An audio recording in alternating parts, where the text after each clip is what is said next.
ही शंकरपाळी बघा किती खुसखुशीत अशी दिसते आहे. भरपूर लेयर सुटलेली आणि बोटाने दाबलं तरीसुद्धा याचा चुरा होतो. तर अशी हलकी फुलकी आणि भरपूर लेयर्स असलेली खुसखुशीत शंकरपाळी जर तुम्हाला बनवायची असेल तर हा व्हिडिओ संपूर्ण बघा.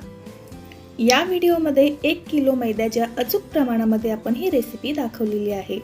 चला तर मग या मस्त अशा रेसिपीला सुरुवात करूया. तर आज आपण 1 किलो मैद्याची शंकरपाळी बनवणार आहोत. तर इथे मी 1 किलो मैदा घेतलेला आहे. तर हा मैदा आपल्याला घरातल्या कुठल्याही एका भांड्याने मोजून घ्यायचा आहे, म्हणजे आपलं जे बाकीचं प्रमाण आहे ते आपल्याला अचूक मोजता येतं.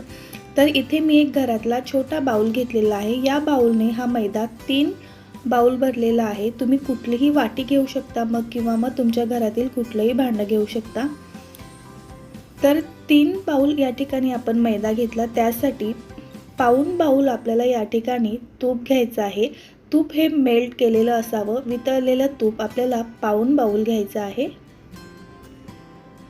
आता हे तूप छान एकदम कडकडीत असं गरम करून घ्यायचं.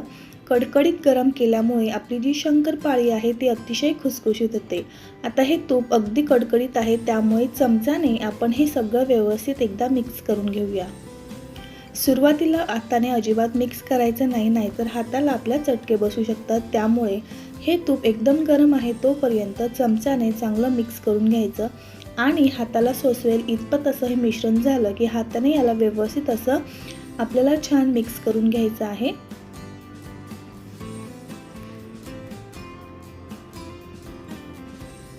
आता हे तुपाचं मोहन या संपूर्ण मैद्याला लागलं गेलं पाहिजे. अगदी व्यवस्थित प्रत्येक कणाला हे तुपाचं मोहन लागलं गेलं पाहिजे, म्हणजे आपली शंकरपाळी आहे ती एकसारखी मस्त खुसखुशीत अशी तयार होते.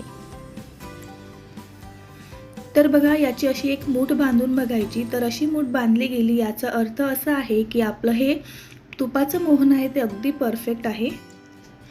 आता हे मिश्रण आपण साईडला ठेवू. त्यानंतर दुधाचं मेजरमेंट करताना सुद्धा आपल्याला तेच भांडं वापरायचं आहे. तर दूधसुद्धा आपल्याला इथे पाऊण बाउल घ्यायचं आहे. आता हे दूध मी एका कढईमध्ये टाकलं. त्यानंतर त्याच भांड्याने पाऊण बाउल आपण यामध्ये साखर घालूया. सगळे मेजरमेंट करताना आपल्याला एकच भांडं वापरायचं आहे, म्हणजे आपलं जे प्रमाण आहे ते अजिबात चुकत नाही. जर तुम्ही वाटीचं प्रमाण वापरत असाल तर इथे तुम्हाला पाऊण वाटी दूध आणि पाऊण वाटी साखर घ्यायचे, त्याचबरोबर पाऊण वाटी तूप घ्यायचं आहे. हे प्रमाण तुम्ही लक्षात ठेवा. आता ही साखर आपल्याला पूर्ण विरघळवून घ्यायची आहे. याचा पाक अजिबात तयार करायचा नाही. याची साखर विरघळली, गॅस बंद करूया आणि हे मिश्रण संपूर्ण थंड झाल्यानंतर आपण मैद्यामध्ये थोडं थोडं घालायचं आणि छान घट्ट असं हे पीठ आपल्याला भिजवून घ्यायचं आहे. दुधाचं आणि साखरेचं मिश्रण एकदम घालायचं नाही, हळूहळू हे मिश्रण घालायचं, म्हणजे आपल्याला त्याचा अंदाज येईल. तर हे प्रमाण अतिशय परफेक्ट आहे. एकदम घातलं तरीसुद्धा चालेल, पण कधी कधी आपलं कमी जास्त होतं, त्यामुळे थोडं थोडंसं मिश्रण घालायचं आणि मस्त घट्ट असं हे पीठ आपल्याला भिजवून घ्यायचं आहे.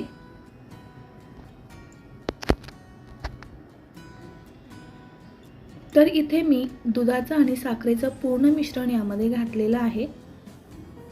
तर खूपच जास्त घट्टसुद्धा मळायचं नाही आहे आणि खूप जास्त सैलसरही नाही.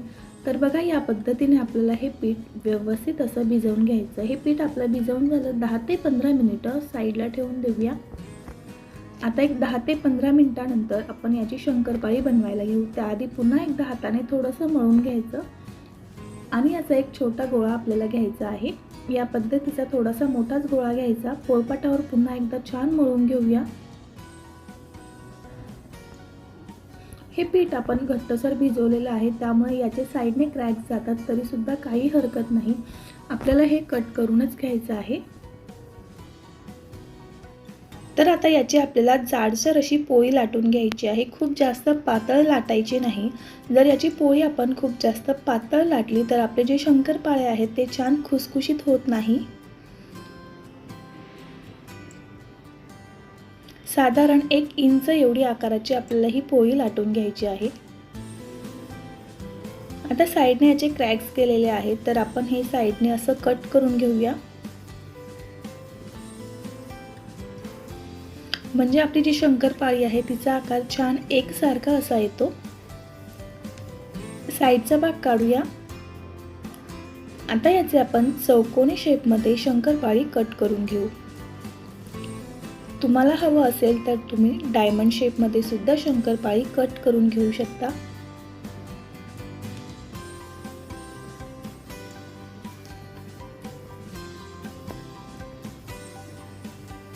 तर बघा, या पद्धतीने सर्व शंकरपाळी आपण बनवून घेऊया. तर हे बघा, साधारण एवढ्या साईजची आपल्याला ही शंकरपाळी बनवायची आहे.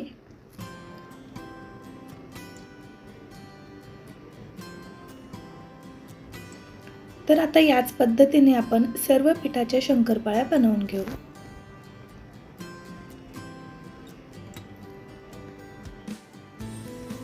तर आता शंकरपाळी फ्राय करण्यासाठी इथे मी तेल गरम केलेलं आहे. तेल खूप जास्त कडकडीत गरम नसावं, मध्यम गरम तेल असावं. जसे की आपण एक शंकरपाळी यामध्ये टाकली, ती फुलून लगेच वर येत नाही, थोडेसे बुडबुडे त्याचे येतात. याचा अर्थ आपलं तेल अगदी परफेक्ट तापलेलं आहे. त्यानंतर यामध्ये आपण शंकरपाळी घालू. शंकरपाळी एकदम खूप जास्त घालायची नाही, ज्याने की त्या तेलाचं टेम्परेचर कमी होतं आणि शंकरपाळी तेलामध्ये विरघळण्याची शक्यता असते. त्यामुळे एकदम खूप जास्त शंकरपाळी तेलामध्ये घालायची नाही. आणि आता मध्यम आचेवर आपल्याला ही शंकरपाळी फ्राय करून घ्यायची आहे. गॅसची फ्लेम अजिबात हाय करायची नाही. हाय फ्लेमवर जर आपण शंकरपाळी फ्राय केली तर तिला भरपूर असे लेयर्स येणार नाही आणि आतून ती कच्ची राहण्याची शक्यता असते. तर बघा, या पद्धतीने थोडासा गोल्डन ब्राऊन कलर आलेला आहे, इतपत आपल्याला ही शंकरपाळी फ्राय करून घ्यायची आहे. खूप जास्त शंकरपाळी तेलामध्येच लालसर होऊ द्यायची नाही. शंकरपाळी तेलातनं बाहेर काढल्यानंतर सुद्धा 10 ते 12 सेकंद त्याची फ्राईंग प्रोसेस चालू असते. त्यामुळे शंकरपाळी हलक्या तांबूस रंगावर पर्यंत फ्राय करून घ्यायची आहे.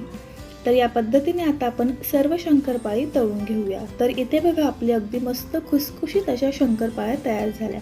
तर इथे आपण 1 किलो मैद्याचं प्रमाण वापरलेलं आहे, त्यामुळे इथे 2 किलो शंकरपाळी आपली वजनी प्रमाणामध्ये तयार होते.